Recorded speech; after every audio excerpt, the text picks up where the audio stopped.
Muy buenos días, estimada familia en Cristo Jesús.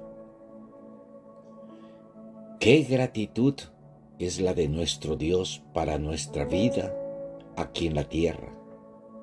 No solamente nos concede la dignidad de estar vivos, sino que nos da la oportunidad para manifestar nuestras acciones de gratitud hacia Él. Por eso el día de hoy hay que darle gracias a Dios por todo lo que a este momento de los años que tú tienes, darle gracias por el pan de cada día que ha puesto en tu mesa, por la salud que tienes, por las bendiciones que ha dado con tus hijos, por tu familia, por tu comunidad, por todo, porque para Él nada es imposible.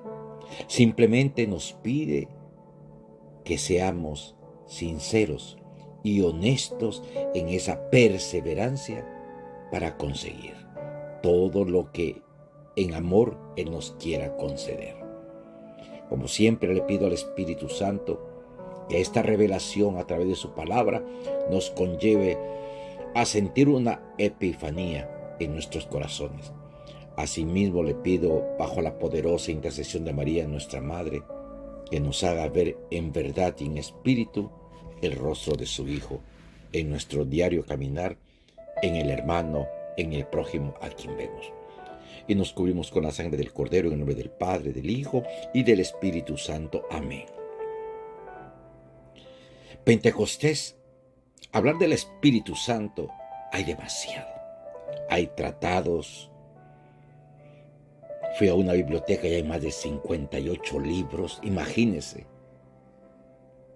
Es que nadie puede hablar de este Dios trinitario que es Padre, Hijo y Espíritu Santo. La sabiduría de Dios es tan inmenso que no hay mente humana que pueda captar todo este misterio de fe. Ni el más grande teólogo, ni el más santo de los santos. Porque Dios muestra una porción de su amor para nuestra conversión. Hoy vamos a definir a Pentecostés como teofanía. Nuestro conocimiento en verdad acerca del Espíritu Santo se basa en los anuncios que de Él nos ha dejado o nos dio Jesucristo, sobre cuando todo hablaba de su partida y de la vuelta a su Padre. Si me voy, vendrá a vosotros el Paráclito, San Juan 16:7. Esta partida realmente pascual de Cristo, que se realiza mediante la cruz, la resurrección y la ascensión, halla su coronación en Pentecostés, es decir, en la venida del Espíritu Santo sobre los apóstoles que perseveraban en la oración en el cenáculo en compañía de la Madre de Jesús, como lo vemos en Hechos 1:14. Y aparte de eso, había un grupo que estaba en torno a él, que formaban el núcleo de la iglesia originaria, de la iglesia primitiva. Este acontecimiento del Espíritu Santo permanece el Dios misterioso, como nos habla Isaías 45:15. Y como tal, permanecerá durante toda la historia de la iglesia y del mundo.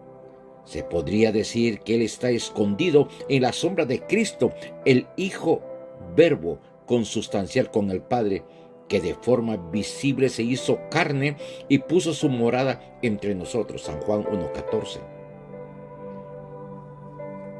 Sin embargo, Pentecostés es una teofanía, es decir, una poderosa manifestación que completa la teofanía de Sinaí, cuando salió Israel de la esclavitud de Egipto bajo la guía de Moisés. Según las tradiciones rabínicas, la teofanía de Sinaí tuvo lugar 50 días después de la Pascua del Éxodo, el día de Pentecostés. Por eso son 50 días. Todo el monte Sinaí humeaba porque Yahvé, el Dios Altísimo, había descendido sobre él en el fuego. Subía el humo como de un horno y todo el monte retemblaba con violencia. Éxodo 19:18. Esa había sido una manifestación de la majestad de Dios, de la absoluta trascendencia de aquel que es. Ya a los pies del monte Oré, Moisés había escuchado aquellas palabras que salían de la zarza que ardía y no se consumía. No te acerques aquí, quita las sandalias de tus pies, porque el lugar en que estás es tierra sagrada. Éxodo 3:5.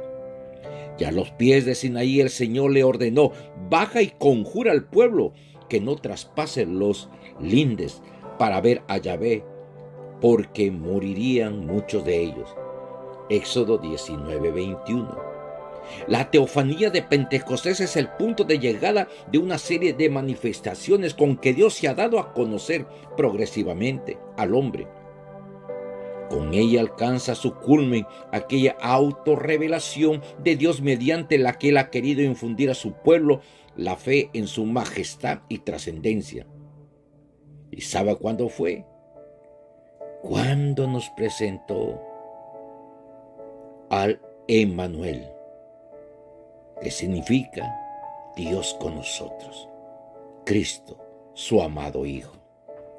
En Pentecostés se realiza una teofanía que con María toca directamente toda la iglesia inicial, completándose así el largo proceso iniciado en la antigua alianza.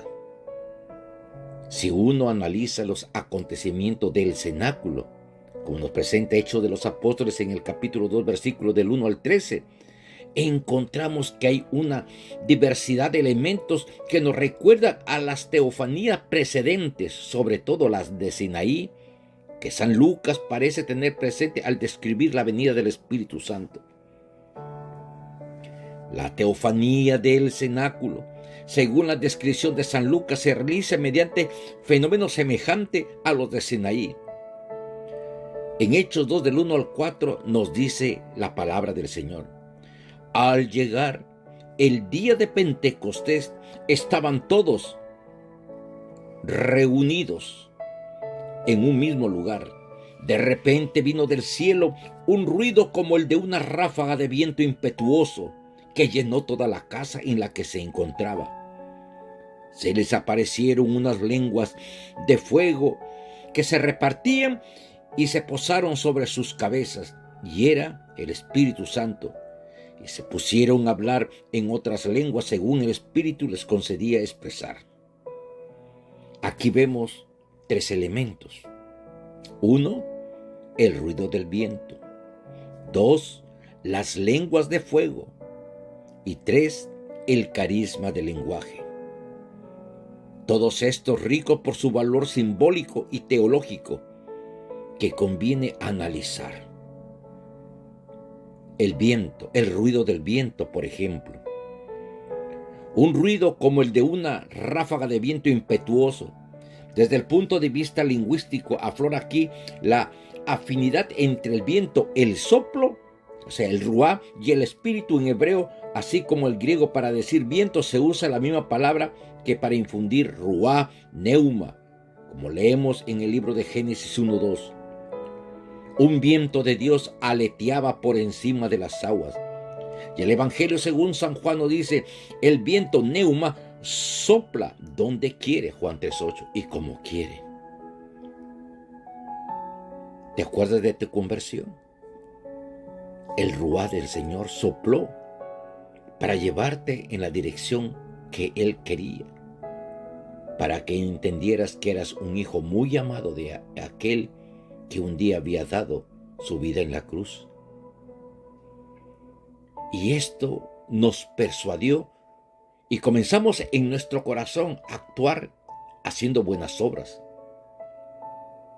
para llegar quizás un día a la estatura de Jesucristo. El viento en la Biblia anuncia la presencia de Dios, es la señal de una teofanía. Sobre la sala de los vientos planeó. Leemos en el segundo libro de Samuel 22:11. Vi un viento huracanado que venía del norte, una gran nube con fuego fulgurento. Es la teofanía descrita al comienzo del libro del profeta Ezequiel 1:4. En particular, el soplo del viento es la expresión del poder divino que saca del caos el orden de la creación. Y es también la expresión de la libertad del espíritu. El viento sopla donde quiere y oyes su voz, pero no sabes de dónde viene ni a dónde va. Juan 3:8. El ruido, como el de una ráfaga de viento impetuoso, es el primer elemento de la teofanía de Pentecostés, manifestación del poder divino operante en el Espíritu Santo. El segundo elemento era como lenguas de fuego. Se les aparecieron unas lenguas como de fuego, Hechos 2:3. El fuego siempre está presente en las teofanías del Antiguo Testamento. Por ejemplo, con ocasión de la alianza establecida por Dios con Abraham. También en la zarza que ardía sin consumirse cuando el Señor se manifestó por primera vez a Moisés, Éxodo 3:2. E igualmente en la columna de fuego que guiaba por la noche a Israel a lo largo del camino en el desierto cuando Dios los llevaba a la plena de la acción de liberación. El fuego está presente. La manera especial es la teofanía del monte Sinaí, Éxodo 19:18. Y en las teofanías escatológicas descritas por los profetas en Isaías 4:5, Daniel 7:8, el fuego simboliza, por tanto, la presencia de Dios. La Sagrada Escritura afirma muchas veces que nuestro Dios es fuego devorador.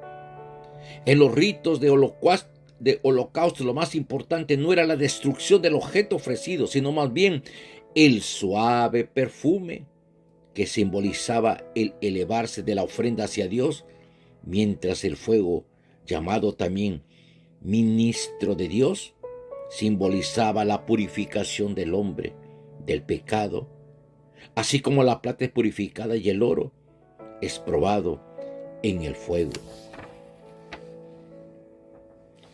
En el lenguaje, al donarse el Espíritu, fuego de Dios toma una forma especial, la de lenguas, cuyo significado queda explícitamente cuando el actor añade: se pusieron a hablar en otras lenguas, según el Espíritu les concedía expresarse. Las palabras que provienen del Espíritu Santo son como fuego. Tiene una eficacia que las simples palabras humanas no poseen. En este tercer elemento de la teofanía de Pentecostés, Dios Espíritu Santo, donándose a los hombres, produce en ellos un efecto que al mismo tiempo es real y simbólico. Este simbolismo de la multiplicación de las lenguas está llena de significado.